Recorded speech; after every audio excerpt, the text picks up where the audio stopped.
Hey, friendo, Steve here, and welcome to my Bound for Glory 2017 review. Impact Wrestling officially. This is the first time we got to see Impact Wrestling without the GFW stuff that was left over from the past batch of tapings.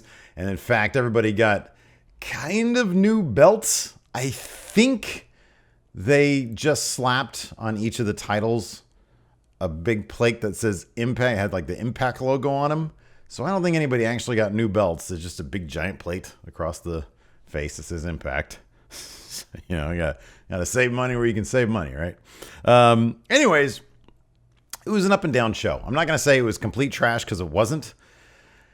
I'm not even going to say, one of the friendos on Twitter today said it felt like a glorified episode of Impact, like a TV episode of Impact. I'm not even going to say that. I thought there were a couple of cool bits.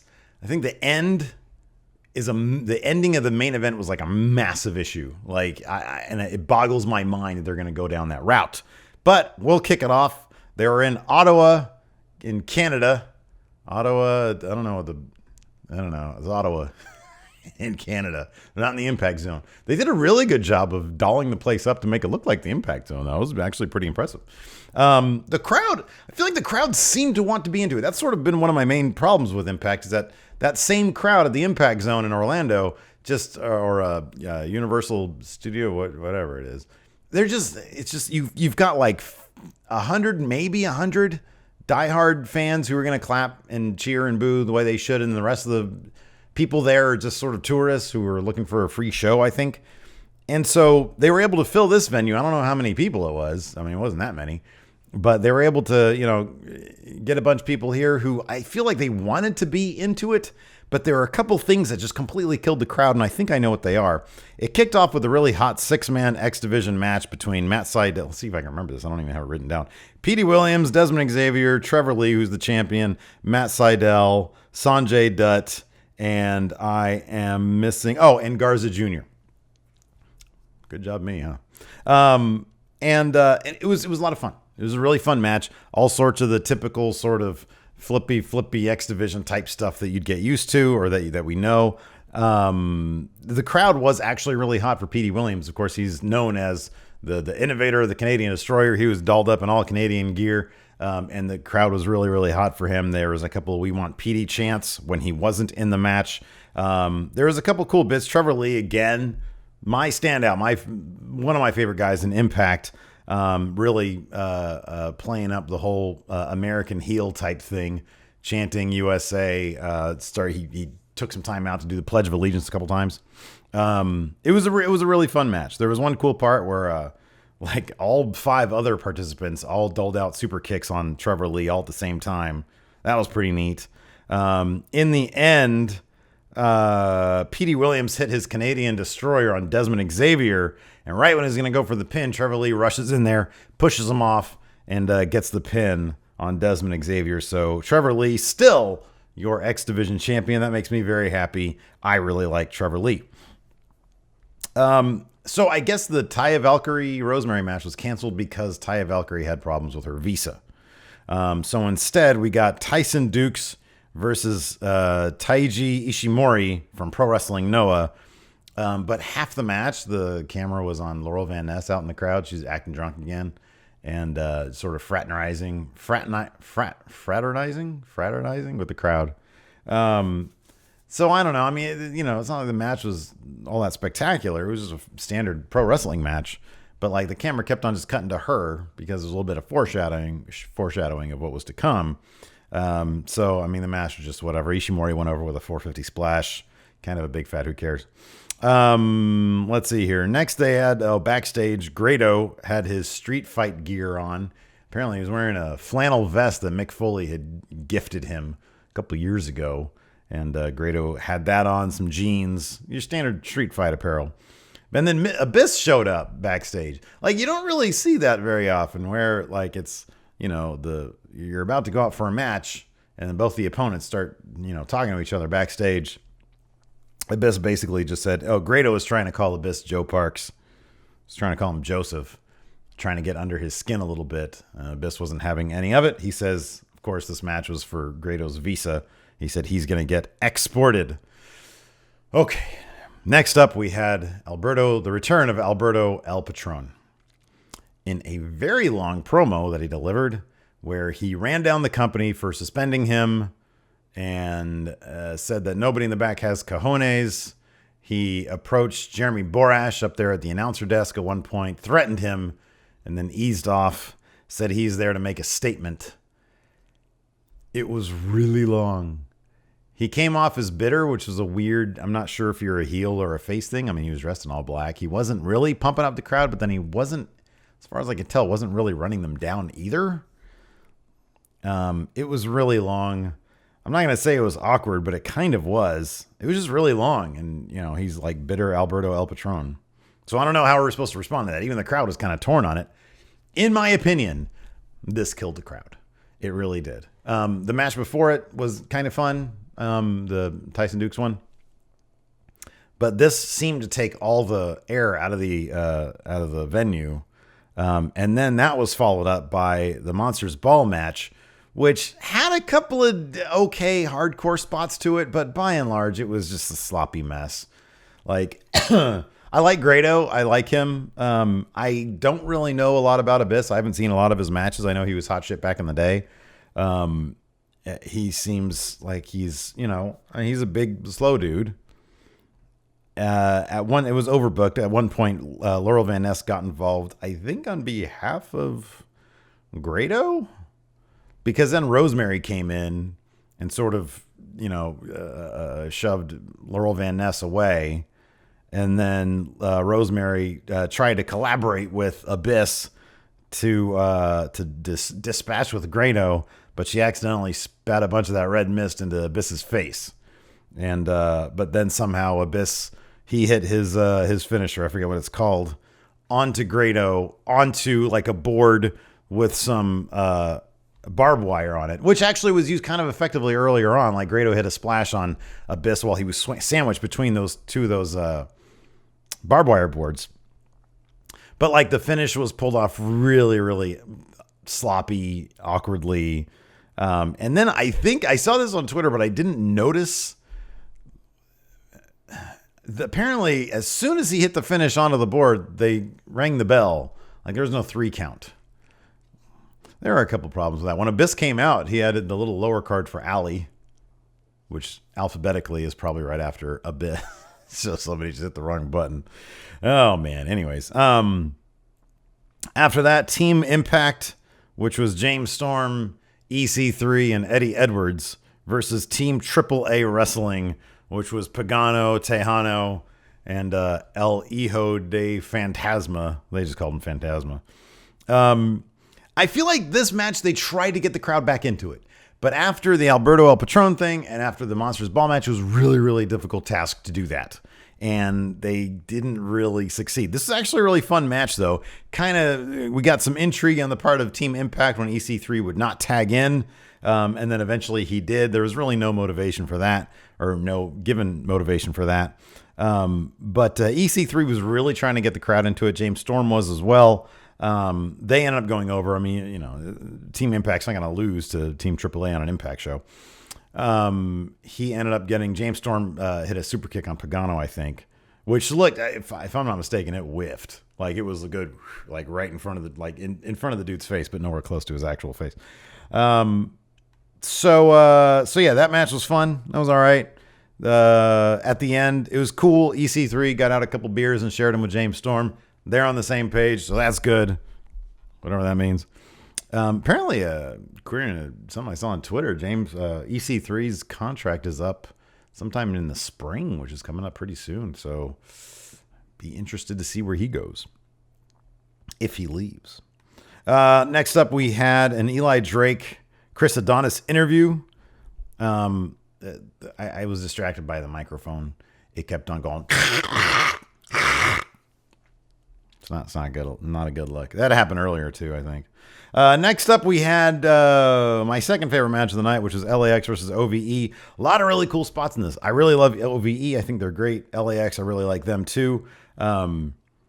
We had the Christa brothers, Dave and Jake, going through some really, really cool hardcore spots. At one point, who is it? Ortiz? I think Ortiz, took Jake Christ through a table off the ramp. So like the ramp was here and then there was a table and he gave him a sit down powerbomb through the table. That was really cool. Santana at one point had Dave Christ on a table. He climbed up like this rafter, like super high up, and then did a splash onto him. It looked really, really dangerous. But it was really, really effective. It was really cool. Sami Callihan came in to help the Christ brothers OVE.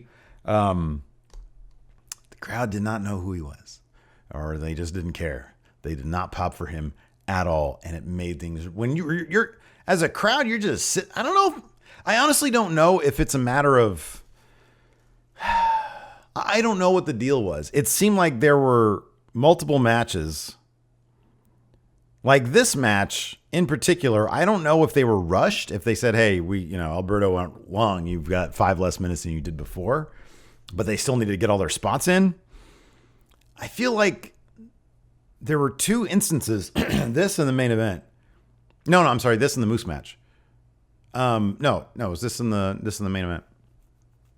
Where the build didn't do anything for the crowd. Usually like the build towards the finish, the crowd will start to get back into it. And the crowd just didn't want to get into it. I have no idea what the deal is. I don't know if they had to fill that place with people who didn't know what Impact was. Maybe I have no idea. But the crowd who was, they were chanting for Petey Williams earlier on. So I know that some of them know who all these people are. They were dead at this point. I mean, they've got Border City Wrestling out there. I know because I watch Impact. Anyways, Sami Callihan made his debut. Nobody, I don't expect everybody to know who he is.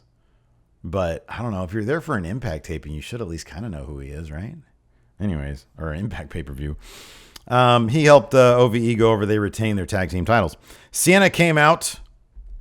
She's a champion. She came out first. I understand they want to celebrate Gail Kim, but Sienna's a champion. She should come out last.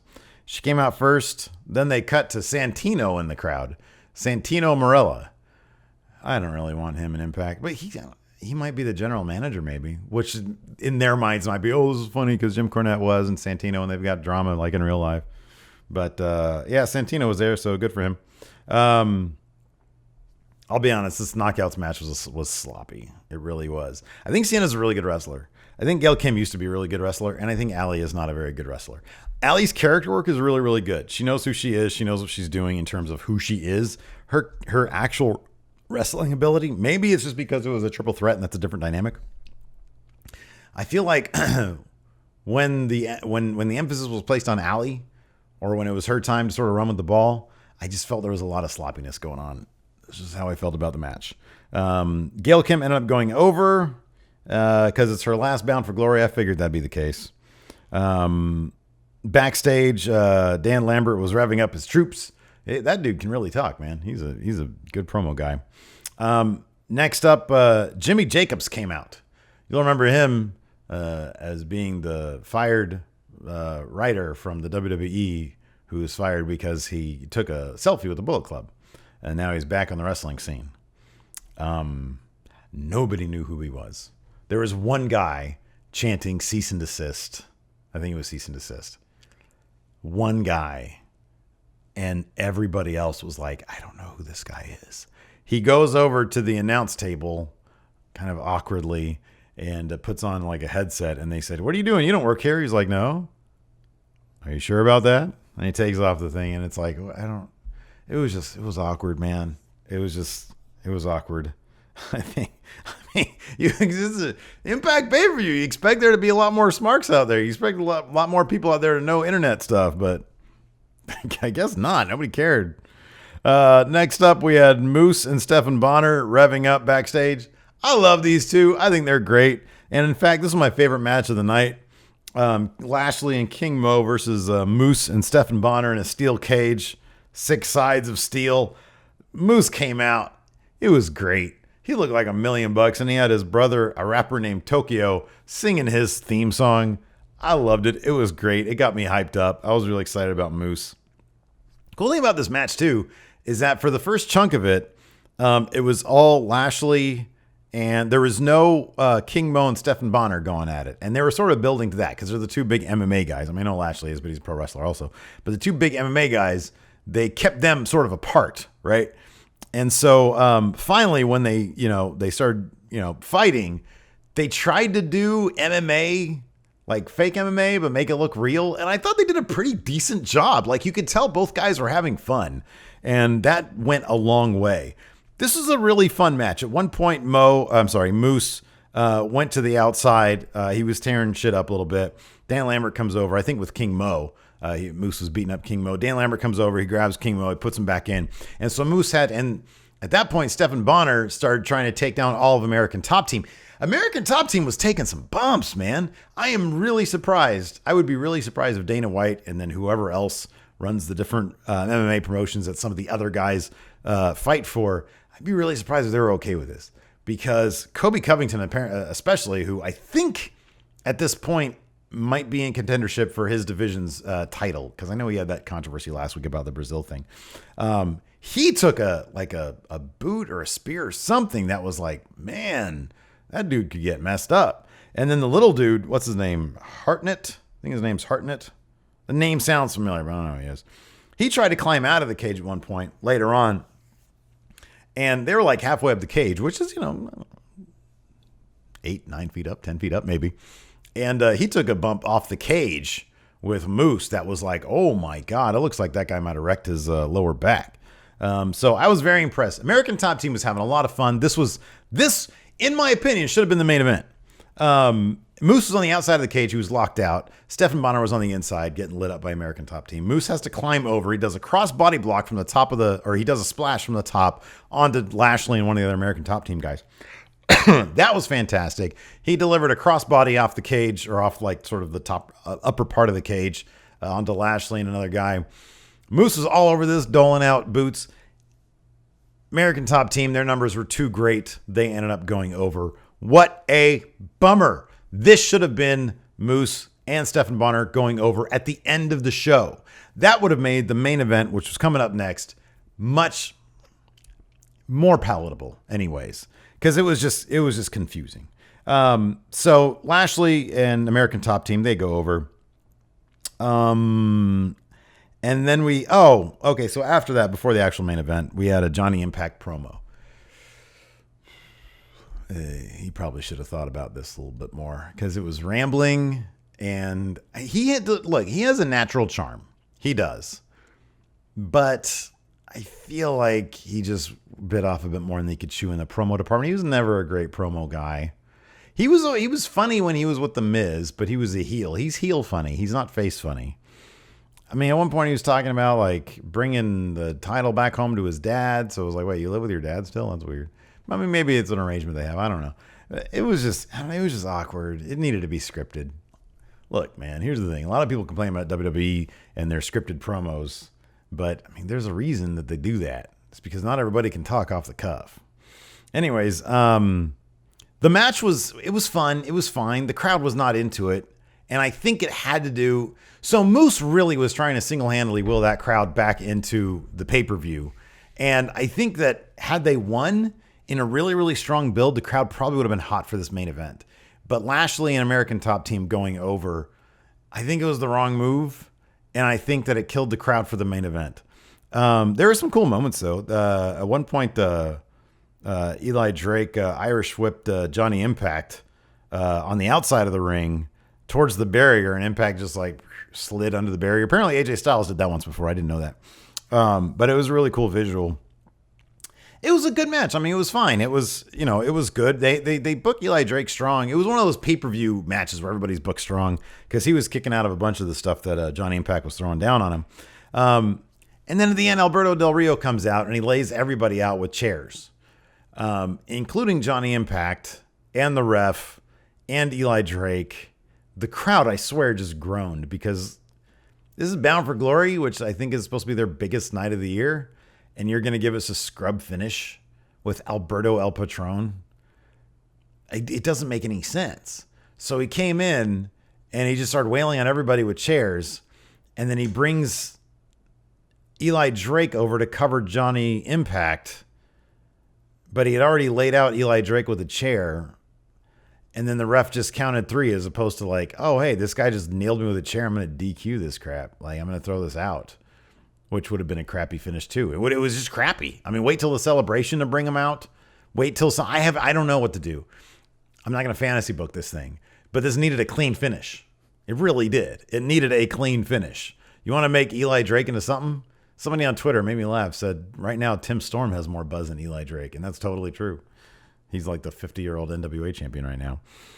I don't get it, man. I don't get it. It's stupid. You're going to bring back Alberto El Patron to a pay-per-view before your TV tapings. A guy who has had plenty of problems outside of the company. His girlfriend, who he has evidently a volatile relationship with, or fiance, or maybe they're married, I don't know, Paige. She's probably days, maybe weeks away from returning to the company that Alberto El Patron evidently has a lot of problems with. So that's probably going to end up, that's going to result in some more drunken periscopes with him talking about the WWE.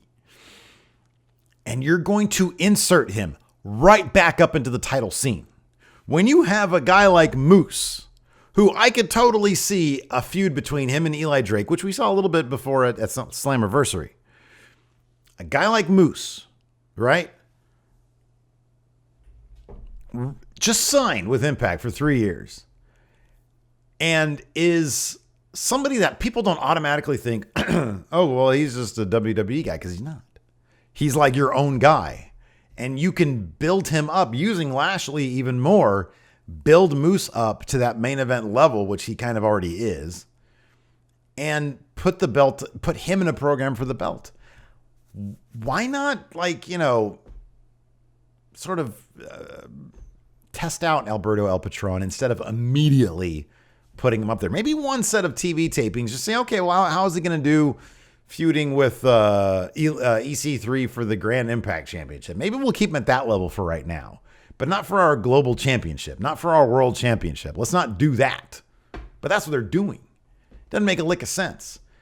And on top of that, the finish was just crap. Like, this is like a WrestleMania finish where somebody shows up in the main event and just starts wailing on everybody with chairs. You're not supposed to set up like new feuds. You're supposed to end your feuds definitively, and then on the next, TV show, then you pick it up. I don't know, man. I don't know. It just feels like the same crap that we've gotten from TNA. And granted, I haven't been around a lot for TNA.